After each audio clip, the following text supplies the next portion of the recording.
It's 6:47 p.m. On a Tuesday, you've been up since 5:30 a.m. You've already put in a full day of work, managed 3 different kid logistics situations, responded to 47 emails, and somehow there's still laundry in the dryer from yesterday. You had every intention of working out today, but you've kept your workout clothes in your bag. And now you're standing in your kitchen, and every cell in your body is screaming, just sit down. To pour that glass of wine, to scroll on your phone and let yourself finally rest. But there's also the other voice, the one that knows you'll feel better if you move, the one that remembers you used to be stronger than this, the one that's tired of starting over and over again every Monday. So you're stuck, frozen between what you know you should do and what every fiber in your being wants to do, which is absolutely nothing. If this sounds familiar, if you stood in the exact same spot in your kitchen or in your bedroom or your car, caught between action and collapse, this episode is for you. Because here's what nobody tells you. That moment, that terrible, exhausting moment of decision is actually where everything changes. Not because you need more willpower or discipline or motivation, but because of what's happening in your brain that you can't see. Welcome to Miles from Review, the podcast powered by KatFit Strength, where busy women like you find practical solutions to fuel your fitness journey with authenticity and resilience. I'm Kat, your host, a mom of 2 active boys, a business owner, and an ultramarathon runner, and a strength trainer in her 40s. With nearly 2 decades of experience, I'm here to help you cut through the noise of fads, hacks, and quick fixes. This is a space where we celebrate womanhood and motherhood, all while building strength and resilience and reconnecting with you from a place of self-compassion and worthiness. Whether you're lacing up your running shoes to go out for a run, driving your kids to practice, or squeezing in a moment for yourself, I'm right here in the trenches with you. Let's dive in. Welcome back to Miles from Review. I'm Kat, your host, and if you're new here, thank you so much for tuning in. Today, we're going to be talking about self-discipline, and not in the way the fitness industry has sold you, or maybe how you might think about self-discipline. We're going to be diving into some of the neuroscience of why it is so hard to take the first step when you're tired. And more importantly, how to make it easier to take that first step. This is something that I hear every day. Well, I know what I'm supposed to do. I have a plan, but I can't make myself do it. So we're going to start by dismantling something that's probably been holding you back for years. Self-discipline is not willpower. It's not some finite resource that you either have or you don't. It's not about being tougher or wanting it more or having your life together in ways you clearly don't. So if you spent decades believing that successful people, the ones who never miss a workout or who seem to have endless energy, who make it look easy, if you believe that they have something you don't, I need you to hear this. They absolutely don't. What they have is practiced circuitry. That may seem far out, but I literally mean they have practiced circuitry. Self-discipline is a practiced ability to choose response over reaction. It's a skill built in your brain through repetition, not a character trait you are born with or without. Here's the part that changes everything. Neural circuitry associated with responding is like a muscle, so it gets stronger with use. So where today it may be harder to take action when you have so many things piling around you. So every single time you're able to muster that deliberate response in a difficult situation, when you're standing in your kitchen, exhausted, been up since 5:30 a.m., solved all these problems, you're able to take just a little minute step. You're literally strengthening that pathway that makes it simpler to respond the next time. Not through some vague concept of building character or a 45-minute routine, but through actual measurable changes in your brain. This is not the story the fitness industry has been telling you. They've been selling you this like all or nothing principle, the idea that it's 6 days in a week that you must be working out or it doesn't count. that the transformation requires total commitment, complete overhaul, getting up at 4 a.m., meal prep on Sundays. And if you don't do it all, why bother even doing it? When you inevitably can't sustain that because you have an actual life with actual demands, you've been taught to feel guilty, like you failed, like you're the problem. But you're not the problem. The model is the problem, because self-discipline isn't about forcing yourself into an unsustainable routine. It's about understanding what's happening in your brain when you're standing in your kitchen at 6:47 p.m. and learning to work with your nervous system instead of against it. So let's dive into what is actually happening in your brain in that moment of decision. So when you're overwhelmed and exhausted, every part of you wants to just collapse on that couch. It's not laziness, and that's not a lack of discipline. That's your amygdala doing exactly what it's evolved to do. The amygdala is a small almond-shaped part of your brain that acts as a threat detection system. So right now, in that moment when you're deciding whether to work out or sit down, the neuroscientist Jacques Panksepp identified what he called as the rage pathway. It's neural circuitry that predictably activates when our sense of self or stability comes under threat. Think about that for a second. So our ancestors faced a predator, this pathway fired. It prepared them to fight, to defend, to protect themselves from immediate danger.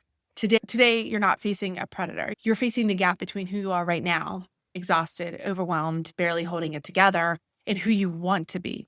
You're facing the mountain of everything you should be doing, and you're facing another day of falling short of your own expectations. And your amygdala can't tell the difference. A threat is a threat. So the rage pathway activates. So your body floods with the stress hormone, cortisol. Your nervous system shifts into a reactive mode, and the message is clear and urgent. Stop. Protect yourself. Rest.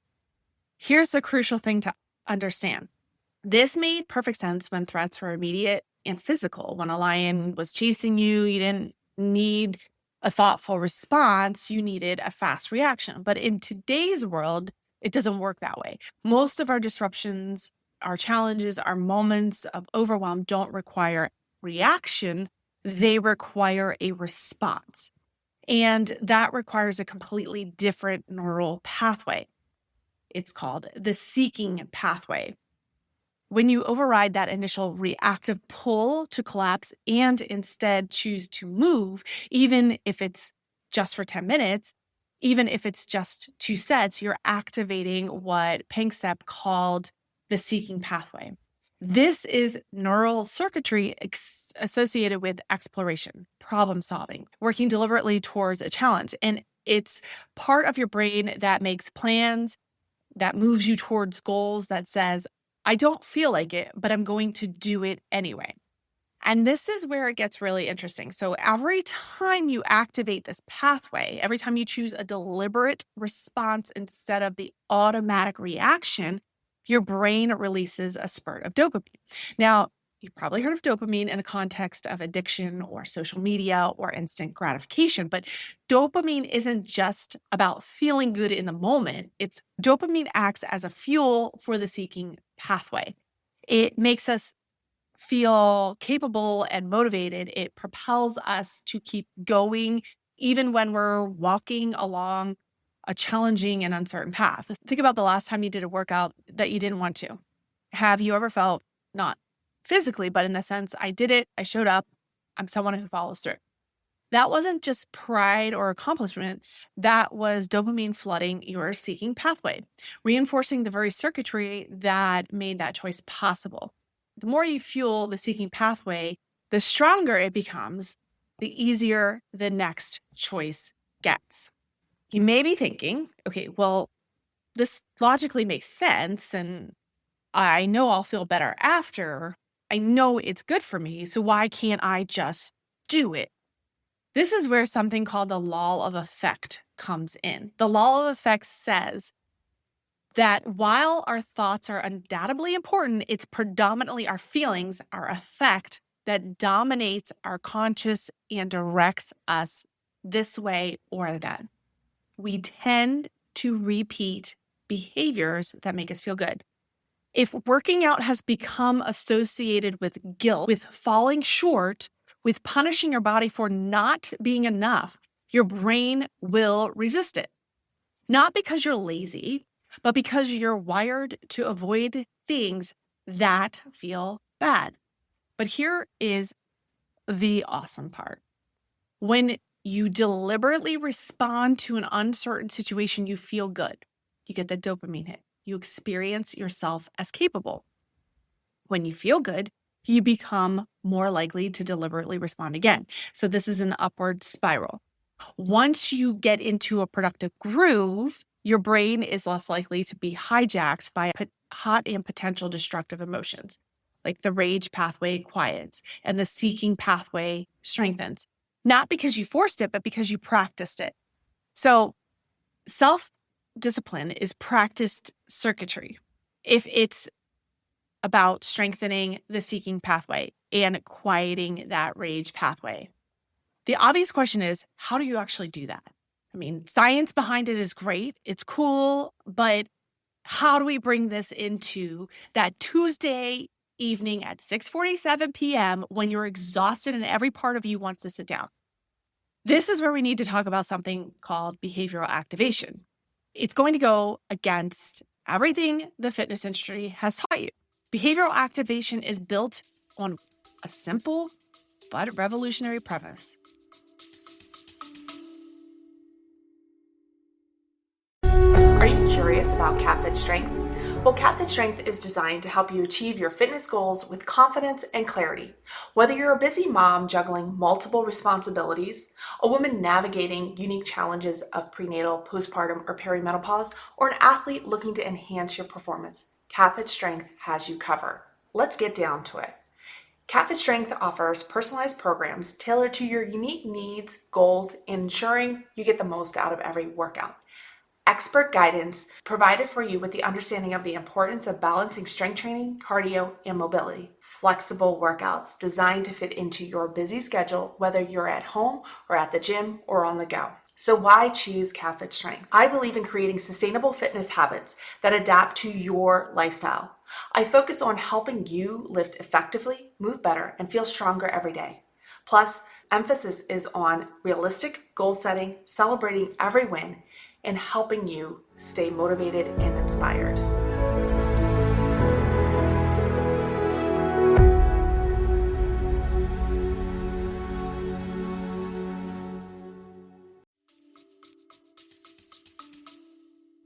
We don't wait to feel motivated to take action. We take action and the feeling follows. You've probably experienced this. You don't want to work out, but you did it anyway. And halfway through, you thought, I'm actually glad I'm doing this. That's not an accident. So that's your seeking pathway activating. That's the dopamine being released. That's your brain learning that deliberate response feels better than a reactive collapse. But knowing this intellectually, it's not going to make it easier to start. So here are some actual concrete tactics that work with your brain instead of against it. These tactics aren't what the fitness industry sells you. They aren't about optimizing or complexity or doing more. These are about working with reality, your reality with kids and careers and limited time and a lifetime of guilt you're trying to unlearn. We're going to take a pause right now from the show. My programs, KatFit Strength, are online programs that are one-on-one training, a whole program that works with you, meets you where you are. And it isn't another program promising transformation in 12 weeks. This is designed for women who have actual lives, who need programs that work with their schedule, not against it, who are done with the all or nothing and ready for something sustainable. I meet you where you are, whether you have a full gym or a pair of dumbbells, whether you have an hour or 20 minutes, whether you're coming back from years away from any sort of organized fitness program, or if you've never lifted weights before and you need someone to actually teach you how. Because here's what I know after years of working with women. You don't need more guilt. You don't need another program that makes you feel like you're failing. You need expert guidance that understands your life and builds strength training and movement into it, not instead of it. If you're ready to stop starting over and start building strength that lasts, head to the show notes, click on the consultation link and I'd be happy to speak with you. Now, let's get back to those tactics. Tactic number 1, practice humility and surrender. I'm going to be really careful with this word surrender because I know what you're thinking. It means giving up, accepting less, lowering your standards. Now, as someone like myself who is very hard on themselves and holds myself to high standards, surrender in this context means something completely different. Surrender means releasing the need to fix or control the unfixable or uncontrollable situation. It means giving up the fantasy of perfect conditions and working with what's actually in front of you. So this has nothing to do with lowering your standards or throwing away the original goal. It's releasing the need to fix or control the unfixable or uncontrollable situation. So in the fitness context, this looks like showing up for 1 or 2 sets of an exercise when the full workout feels impossible. It looks like shortening your workout instead of skipping it entirely. It looks like acknowledging that right now you cannot get to the gym. You don't have weights at home, so you pivot to a walking routine or a body weight routine. It looks like only having 20 minutes twice a week because that's what your schedule actually allows, and doing those 20 minutes instead of doing nothing while you wait for life to open up and give you an hour 6 days a week. This isn't compromise. This is the only path of growth when life is actually happening. Because here's what the all or nothing principle has stolen from you: the understanding that something is always better than nothing. Not because something is better than nothing in some resigned defeat, but because something activates your seeking pathway, something releases dopamine, something strengthens that neural circuitry of response. Nothing does nothing. Every time you show up, even in that scaled back, imperfect, this is all I've got today, you're practicing the skill of showing up. You're proving to your brain that you're someone who responds instead of reacts. And that practice accumulates, not linearly, obviously, but accumulates. Surrender isn't giving up on growth. It's releasing the fantasy that's preventing growth from happening. Task number 2, ask for and receive help, the right kind. I'm cautioned with this one because we've been conditioned to confuse help with extreme productivity, optimization, and complex routines. That's not the help I'm talking about. I'm not talking about adding more to your plate. I'm not talking about biohacking or optimizing every minute and finding ways to fit more in. I'm talking about help that removes the friction, help that creates space for the movement you're already trying to do. This might look like asking for childcare so you can actually have 30 uninterrupted minutes. It might look like investing in a coach who understands your life and can put together a plan that serves you, not some idealized version of you with unlimited time or energy. It might look like hiring an expert who will teach you the skills of strength training so that you can actually use the gym equipment you've already invested in instead of walking past it feeling intimidated and guilty. Here's what I've seen over the years, and also myself, I was this individual, is you're so used to doing everything yourself, to being the one everyone relies on, that asking for help feels like a failure. But refusing help when it actually serves you it's the all or nothing principle in disguise. You don't have to do this alone. And doing it with support isn't cheating or taking the easy way out. It's working smarter with your actual resources instead of harder against your actual constraints. Tactic number 3, voluntary simplicity, routines, and rituals. This is where you take all that neuroscience that we just went over, the seeking pathway, the dopamine, and make it work in your actual Tuesday evening life. Voluntary simplicity means deliberately choosing repeatable structures instead of complex, hard to sustain ones. It means blocking out time on your calendar, like actually blocking it out, the way you would for a meeting or a doctor's appointment, treating it like a non-negotiable. It means pairing your movement with another activity so your brain starts to link them automatically. This is called implementation intentions in the research, but practically it looks like this. After I drop the kids off at practice, I will walk for 15 minutes before I go home.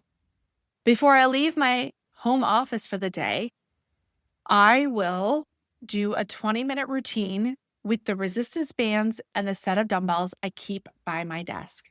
While my coffee brews in the morning, I'm going to do my mobility routine. I have clients who schedule their training sessions with me before they go home because they know if they go home first, they won't leave again. I have clients who keep dumbbells in their office, whether it's an office out of the house or in the house, so they can get their workout done before heading home or opening their home office door. I have clients who work out in their garage the moment they pull in before they go inside because they know when they go inside, they're not going to do it. These aren't elaborate systems. They're simple linkages between something that's already happening and the movement you want to happen. The power is in repetition. Every time you do the thing after the other thing, you're building a ritual. Rituals don't require decision-making. They don't require motivation. They just happen. This is how you remove the 6:47 p.m. decision point.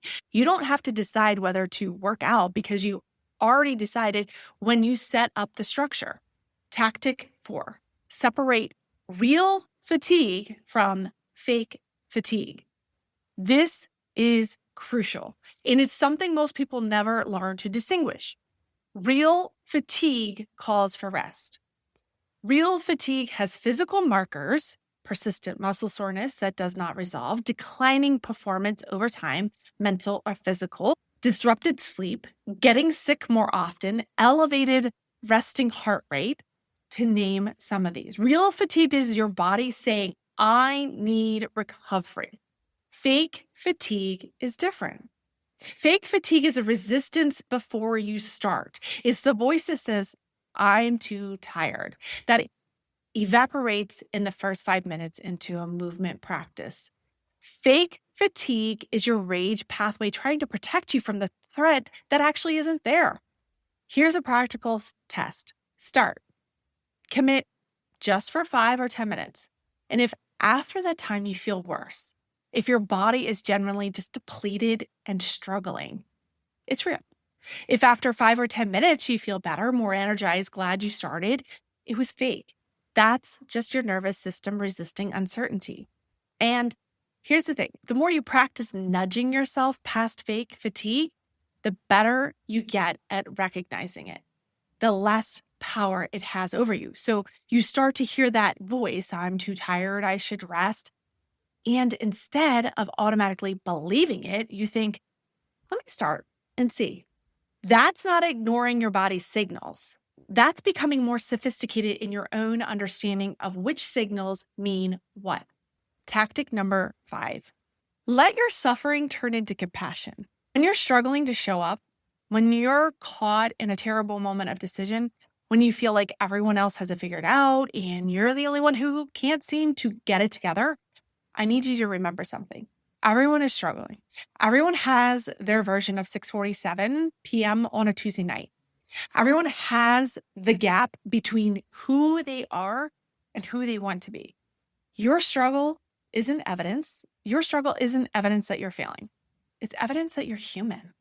It's evidence that you're trying to grow in a life that doesn't stop making demands long enough to make growth easy. And if you let that soften you, if you meet yourself with compassion instead of judgment, something shifts. Instead of thinking, I should be better at this, you might think, this is hard, and I'm doing it anyway, and that matters. Instead of comparing yourself to some imagined version of yourself who has it all together, you might recognize that showing up imperfectly is the only way anyone ever shows up. In compassion for yourself, for the difficulty, for the reality of your life, that compassion does not make you weak. It makes you sustainable, because shame has never built anything that lasts, but compassion Compassion builds the kind of relationship with yourself where showing up becomes something you do for yourself, not something you force yourself through. All right. Before I say goodbye on this episode, let me tell you something the fitness industry will never tell you because it doesn't sell programs. You cannot force growth or meaning. You can't force the breakthrough. You can't force the transformation. You can't force the moment when it all clicks and suddenly everything feels easy and you're the person you've been trying to become. What feels impossible today won't always feel this hard. Not because the situation magically changes, but because you change through the practice of showing up anyway. But you can't force that change. You can only create the conditions for it. And those conditions are simple. Practice humility and surrender. Ask and receive help.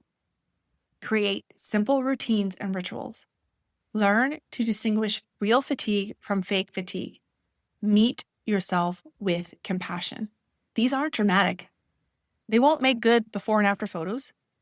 They won't give you a story about total transformation in 12 weeks, but they'll give you something better. They'll give you a practice that lasts. Because here's what I know after 2 decades of working in this industry with women just like you.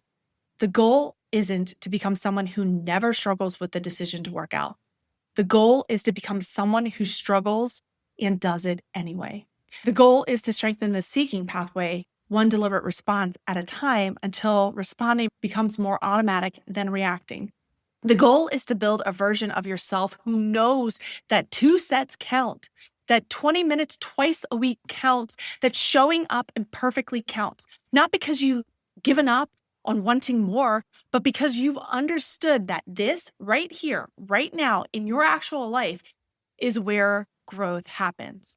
So the next time you're standing in your kitchen at 6:47 p.m. on a Tuesday, exhausted and caught between collapsing and moving, I want you to remember, this moment is not evidence that you're failing. This moment is practice. This moment is where your brain is learning that you're someone who responds instead of reacts.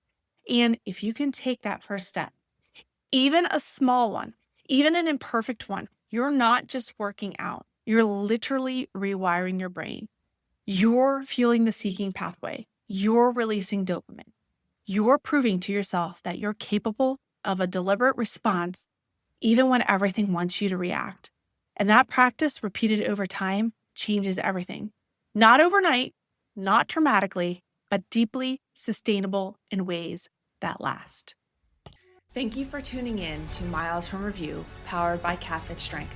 If this podcast inspires you, don't keep it for yourself. Hit follow or subscribe to stay updated on the new episodes and leave us a review to help more women and moms discover this space. Your feedback fuels this podcast, and I'd love to hear what's working for you or what topics you want to dive into next. You can connect with me on Instagram at KatFit Strength or share this episode with a friend who is ready to embrace her strength.